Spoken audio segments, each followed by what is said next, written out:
जय श्री राधे, जय श्री कृष्ण। मंदिर श्री बंसी वाले महात्मा यूट्यूब चैनल की ओर से हम आप सभी भक्तों का हार्दिक अभिनंदन करते हैं। आज हम आपको सुनाने जा रहे हैं श्रीमद् भागवत महापुराण के 8वें स्कंद के 24वें अध्याय की परम पावन कथा। इस अध्याय का नाम है भगवान के मत्स्य अवतार की कथा। बोल श्री राधा कृष्ण भगवान की जय। बोल श्रीमद् भागवत महापुराण की जय। पिछले अध्याय की कथा में आपने वामन भगवान और राजा बलि की कथा सुनी थी। अब उससे आगे की कथा राजा परीक्षित आज श्री सुखदेव जी महाराज से कहने लगे हैं कि भगवान के कर्म बड़े अद्भुत हैं। उन्होंने एक बार अपनी योग माया से मत्स्य अवतार धारण करके बड़ी सुंदर लीला की थी। मैं उनके उसी आदि अवतार की कथा सुनना चाहता हूँ। हे भगवान, मत्स्य योनि एक तो यूं ही लोक निंदित है, दूसरे तमोगुनी और असहाय परतंत्रता से युक्त भी है। सर्वशक्तिमान होने पर भी भगवान ने कर्म बंधन में बंधे हुए जीव की तरह यह मत्स्य का रूप क्यों धारण किया? हे भगवान, महात्माओं के कीर्तनीय भगवान का चरित्र समस्त प्राणियों को सुख देने वाला है। आप कृपा करके उनकी यह सब लीला हमारे सामने पूर्ण रूप से वर्णन कीजिए। श्री सूत जी महाराज आगे शौनकादिक ऋषियों से कहने लगे हैं। हे शौनकादिक ऋषियों, जब राजा परीक्षित ने भगवान श्री सुखदेव जी महाराज से यह बात की है, तब उन्होंने विष्णु भगवान का वह चरित्र जो उन्होंने मत्स्य अवतार धारण करके किया था वो वर्णन किया है।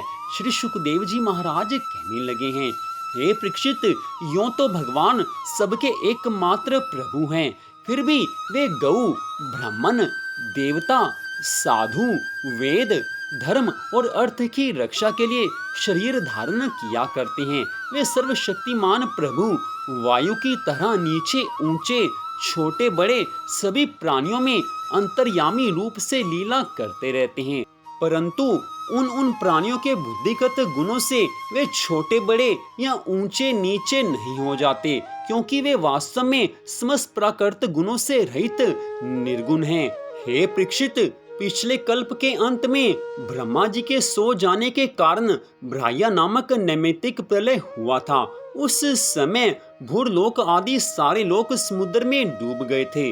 प्रलय काल आ जाने के कारण ब्रह्मा जी को नींद आ रही थी, वे सोना चाहते थे। उसी समय वेद उनके मुख से निकल पड़े और उनके पास ही रहने वाले हैग्रीव नामक बलि दैत्य ने उन्हें योग बल से चुरा लिया। सर्वशक्तिमान भगवान श्री हरि दानवराज हैग्रीव की यह चेष्टा जान गए, इसलिए उन्होंने मत्स्य अवतार ग्रहण किया है। हे राजा परीक्षित, उस समय सत्यव्रत नाम के एक बड़े उदार और भगवत परायण राज ऋषि केवल जल पीकर तपस्या कर रहे थे। वही सत्यव्रत वर्तमान महाकल्प में विवस्वान सूर्य के पुत्र श्राद्ध देव के नाम से विख्यात हुए हैं और उन्हें भगवान ने वह वस्वत मनु बना दिया है। एक दिन वे राज ऋषि कृतमाला नदी में जल से तर्पण कर रहे थे। उसी समय उनकी अंजलि के जल में एक छोटी सी मछली आ गई। हे परीक्षित, द्रविड़ देश के राजा सत्यव्रत ने अपनी अंजलि में आई हुई मछली को जल के साथ ही फिर से नदी में डाल दिया। उस मछली ने बड़ी करुणा के साथ परम दयालु राजा सत्यव्रत से कहा है, हे राजन, आप बड़े दीन दयालु हैं। आप जानते ही हैं कि जल में रहने वाले जंतु अपनी जाति वालों को भी खा डालते हैं। मैं उनके भय से अत्यंत व्याकुल हो रही हूँ। आप मुझे फिर इसी नदी के जल में क्यों छोड़ रहे हैं? राजा सत्यव्रत को इस बात का पता नहीं था कि स्वयं भगवान मुझ पर प्रसन्न होकर कृपा करने के लिए मछली के रूप में आज पधारे हैं, इसलिए उन्होंने उस मछली की रक्षा का मन ही मन संकल्प किया है। राजा सत्यव्रत ने उस मछली की अत्यंत दीनता से भरी हुई बात सुनकर बड़ी दया से उसे अपने पात्र के जल में रख लिया और अपने आश्रम पर ले आए हैं। आश्रम पर लाने के बाद एक रात में वह मछली उस कमंडलों में इतनी बढ़ गई कि उसमें उसके लिए स्थान ही नहीं रहा है। उस समय मछली ने राजा से कहा है, कि अब तो इस कमंडलू में मैं कष्ट पूर्वक भी नहीं रह सकती, अतः मेरे लिए कोई बड़ा सा स्थान नियत कर दे जहां मैं सुख पूर्वक रह सकूं। राजा सत्यव्रत ने मछली को कमंडलू से निकालकर एक बहुत बड़े पानी के मटके में रख दिया, परंतु वहां डालने पर वह मछली 2 ही घड़ी में 3 हाथ बढ़ गई। फिर उसने राजा सत्यव्रत से कहा है, हे राजन, अब यह मटका भी मेरे लिए पर्याप्त नहीं है, इसमें मैं सुख पूर्वक नहीं रह सकती, मैं तुम्हारी शरण में हूँ, इसलिए मेरे रहने योग्य कोई बड़ा सा स्थान मुझे दे दीजिए। हे राजा परीक्षित, सत्यव्रत ने वहां से मछली को उठाकर एक सरोवर में डाल दिया, परंतु थोड़ी ही देर में वह इतनी बढ़ गई कि उसने एक महामत्स्य का आकार धारण करके उस सरोवर के जल को घेर लिया और कहा है कि हे राजन, मैं जलचर प्राणी हूँ, इस सरोवर का जल भी मेरे सुख पूर्वक रहने के लिए पर्याप्त नहीं है, इसलिए आप मेरी रक्षा कीजिए और मुझे किसी अगाध सरोवर में रख दीजिए। मत्स्य भगवान के इस प्रकार कहने पर वे एक एक करके कई अटूट जल वाले सरोवर में उसे ले गए हैं, परंतु जितना बड़ा सरोवर होता उतने ही बड़े वे बन जाते। अंत में उन्होंने उन लीला मत्स्य को समुद्र में छोड़ दिया। समुद्र में डालते समय मत्स्य भगवान ने राजा सत्यव्रत से कहा है, हे वीर, समुद्र में बड़े बड़े बलि मगर आदि रहते हैं, वे मुझे खा जाएंगे, इसलिए आप मुझे समुद्र के जल में मत छोड़िए। मत्स्य भगवान की यह मधुर वाणी सुनकर राजा सत्यव्रत मोहमुग्ध हुए हैं। उन्होंने कहा है, मत्स्य का रूप धारण करके मुझे मोहित करने वाले आप कौन हैं?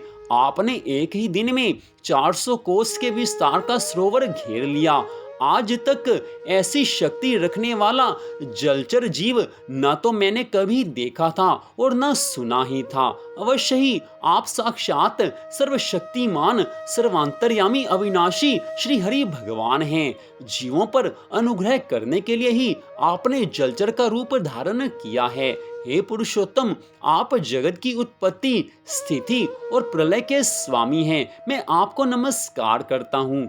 हे प्रभु, हम शरणागत भक्तों के लिए आप ही आत्मा और आप ही आश्रय हैं। यद्यपि आपके सभी लीला अवतार प्राणियों पर कृपा करने के लिए ही होते हैं, तथापि मैं यह जानना चाहता हूँ कि आपने यह रूप किस उद्देश्य से धारण किया है।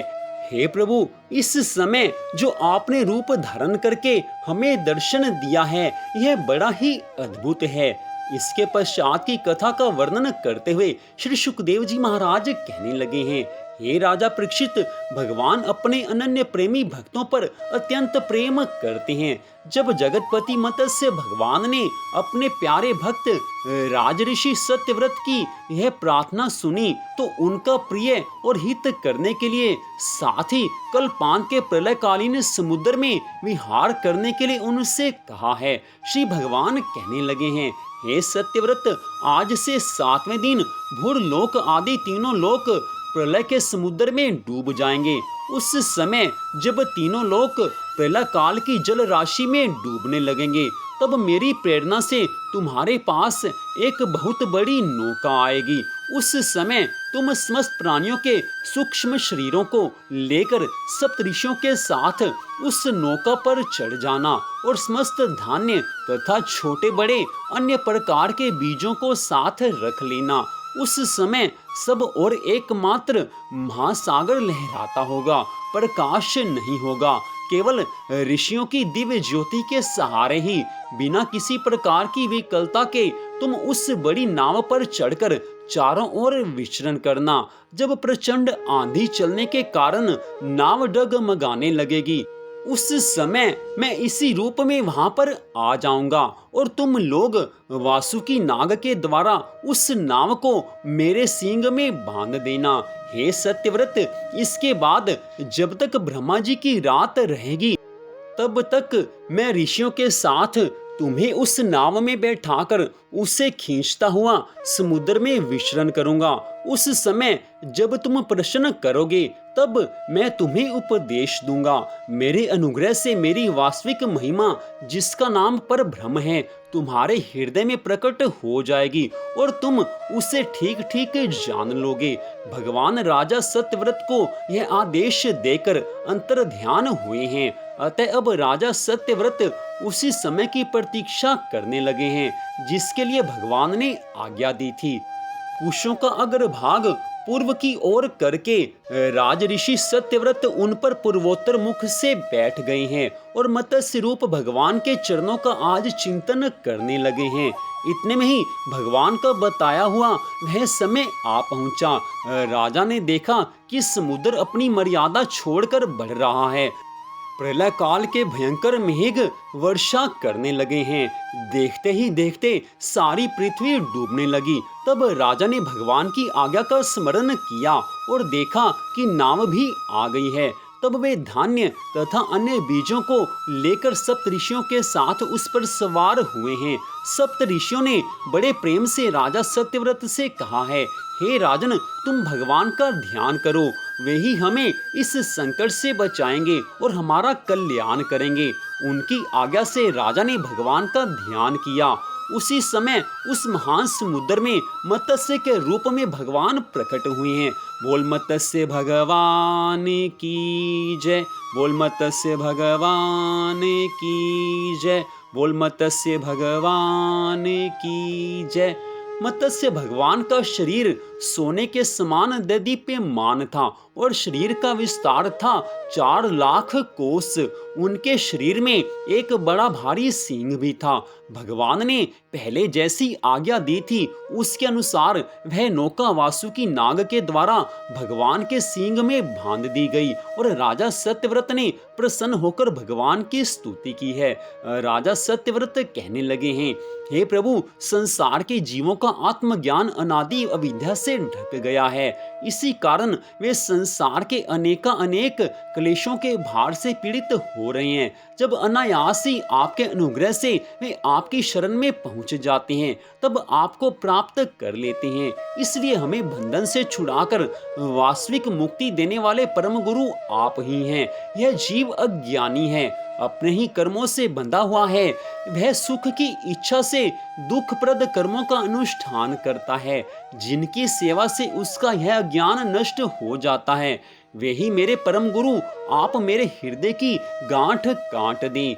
जैसे अग्नि में तपते से सोने चांदी के मल दूर हो जाते हैं और उनका सच्चा स्वरूप निखर आता है, वैसे ही आपकी सेवा से जीव अपने अंतःकरण का अज्ञान रूप मल त्याग देता है और अपने वास्तविक स्वरूप में स्थित हो जाता है। आप सर्वशक्तिमान अविनाशी प्रभु ही हमारे गुरुजनों के भी परम गुरु हैं। अतः आप ही हमारे भी गुरु बने।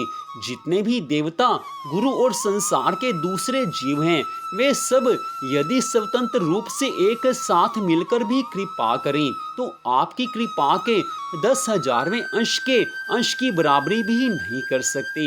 हे प्रभु, आप ही सर्वशक्तिमान हैं। मैं आपकी शरण ग्रहण करता हूँ। जैसे कोई अंधा अंधे को ही अपना पथ प्रदर्शक बना ले, वैसे ही अज्ञानी जीव अज्ञानी को ही अपना गुरु बनाते हैं। आप सूर्य के समान स्वयं प्रकाश और समस्त इंद्रियों के प्रेरक हैं। हम आत्म तत्व के जिज्ञासु आपको ही गुरु के रूप में वर्ण करते हैं। अज्ञानी मनुष्य अज्ञानियों को जिस ज्ञान को उपदेश करता है वह तो अज्ञान ही है। उसके द्वारा संसार रूप घोर अंधकार की अधिकाधिक प्राप्ति होती है, परंतु आप तो उस अविनाशी और अमोघ ज्ञान का उपदेश करते हैं जिससे मनुष्य अनायास ही अपने वास्तविक स्वरूप को प्राप्त कर लेता है। आप सारे लोक के सुहृद प्रियतम ईश्वर और आत्मा हैं। गुरु, उसके द्वारा प्राप्त होने वाला ज्ञान और अभीष्ट की सिद्धि भी आपका ही स्वरूप है। फिर भी कामनाओं के बंधन में जकड़े जाकर लोग अंधे हो रहे हैं। उन्हें इस बात का पता ही नहीं है कि आप उनके हृदय में ही विराजमान हैं। आप देवताओं के भी आराध्य देव, परम पूजनीय परमेश्वर हैं। मैं आपसे ज्ञान प्राप्त करने के लिए आपकी शरण में आया हूँ। हे भगवान, आप परमार्थ को प्रकाशित करने वाली अपनी वाणी के द्वारा मेरे हृदय की ग्रंथि को काट डालिए और अपने स्वरूप को प्रकाशित कीजिए।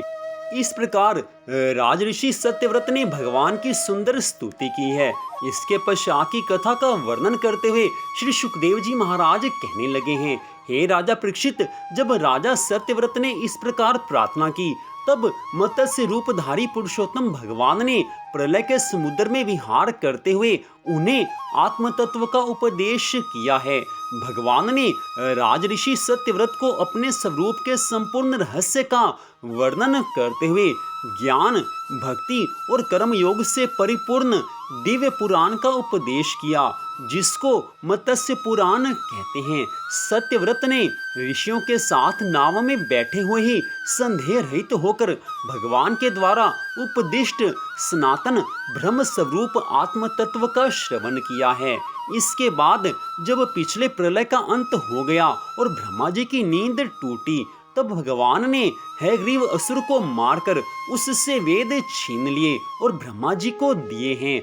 भगवान की कृपा से राजा सत्यव्रत ज्ञान और विज्ञान से संयुक्त होकर इस कल्प में वे वसवत मनु हुए हैं। अपनी योग माया से मत्स्य रूप धारण करने वाले भगवान विष्णु और राजऋषि सत्यव्रत का यह संवाद एवं श्रेष्ठ आख्यान सुनकर मनुष्य सब प्रकार के पापों से मुक्त हो जाता है। जो मनुष्य भगवान के इस अवतार का प्रतिदिन कीर्तन करता है, इस कथा को प्रतिदिन सुनता है, उसके सारे संकल्प सिद्ध हो जाते हैं और उससे परम गति की प्राप्ति होती है। प्रलयकालीन समुद्र में जब ब्रह्मा जी सो गए थे, उनकी सृष्टि शक्ति लुप्त हो चुकी थी। उस समय उनके मुख से निकली हुई श्रुतियों को चुराकर हैग्रीव दैत्य पाताल में ले गया था। भगवान ने उसे मारकर वे श्रुतियां ब्रह्मा जी को लौटा दी और सत्यव्रत तथा सप्त ऋषियों को ब्रह्म तत्व का उपदेश किया। उन समस्त जगत के परम कारण लीला मत्स्य भगवान को मैं नमस्कार करता हूँ। इति अष्टम स्कंद समाप्त। हरि ओम तत्सत। तो इस प्रकार श्रीमद् भागवत महापुराण के 8वें स्कंद के अध्याय 24 की इस कथा में श्री सुखदेव जी महाराज ने मत्स्य अवतार की बड़ी सुंदर कथा सुनाई है। 8वें स्कंद के कुल 24 ही अध्याय थे। यहीं पर 8वें स्कंद की कथा का विश्राम होता है। अगले भाग में आप 9वें स्कंद के पहले अध्याय की कथा सुन पाएंगे। तो आज की इस कथा को सुनने के लिए आप सबका हार्दिक धन्यवाद। भगवान श्री राधा कृष्ण जी की श्रीमद् भागवत महापुराण की अनंत कृपा सदा आप सब पर, आपके परिवार पर बनी रहे। इसी मंगल कामना के साथ जय श्री राधा रानी सरकार की, जय श्री कृष्ण भगवान की, जय श्री मत्स्य भगवान की, जय श्रीमद् भागवत महापुराण की, जय श्री सुखदेव जी महाराज की। जय जय श्री राधे, जय जय श्री राधे, जय जय श्री राधे श्याम।